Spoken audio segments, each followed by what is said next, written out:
Pozdravljeni! Tokrat si bomo gledali, kako v SPSS uporabljamo programske stavke.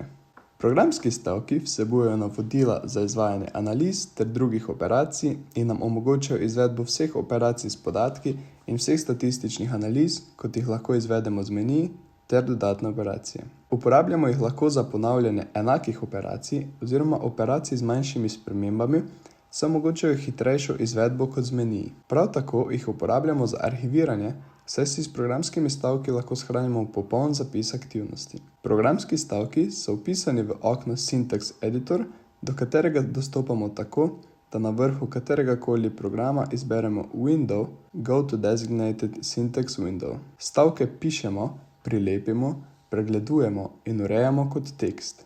Samo vsebino okna pa shranimo kot samostojno tekstovno datoteko s končnico .spss. Programske stavke v okno Syntax Editor dodajamo na več načinov. Programski stavek lahko dodamo s pomočjo menija tako, da kot običajno izberemo v zgornji vrstici želeno proceduro. Nato namesto izvedbe procedure s klikom na gumb OK izberemo gumb Paste, ki avtomatsko zapiše to proceduro v obliki programskih stavkov v okno Syntax Editor. Ukaze lahko tudi natipkamo neposredno v okno Syntax Editor, kjer se nam ob tipkanju sproti odpirajo možnosti ukazov in specifikacij. Že izvedene procedure pa lahko kopiramo tudi iz izpisa v okno Statistics Viewer, kjer kopiramo želeno opravljeno proceduro in jo prilepimo v okno Syntax Editor. Kazalo na levi nam omogoča lažji prikaz vseh procedur. Same barve pri zapisu v okno Syntax Editor pa označujejo različne dele stavkov. Z modro je zapisan ukaz, nato so z rdečo in zeleno označene specifikacije, s črno pa spremenljivke.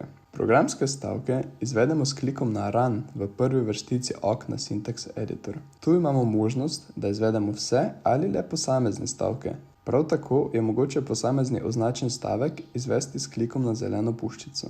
Naj povemo še nekaj uporabnih stvari, ki jih je potrebno upoštevati pri pisanju programskih stavkov. Potrebno je upoštevati vrstni red, saj vsak naslednji stavek upošteva vse, kar so vsi stavki pred njim naredili. Torej moramo smiselno, glede na potrebe naše analize, razporediti te ukaze, vkolikor jih želimo uporabiti v kakšni od naslednjih funkcij. Če želimo, lahko programskim stavkom dodamo komentarje, na primer za razlago aktivnosti, in sicer kot tekst v svoji vrstici, pred katerega dodamo zvezdico. To SPSS prepozna kot komentar in ga ne upošteva kot programski stavek.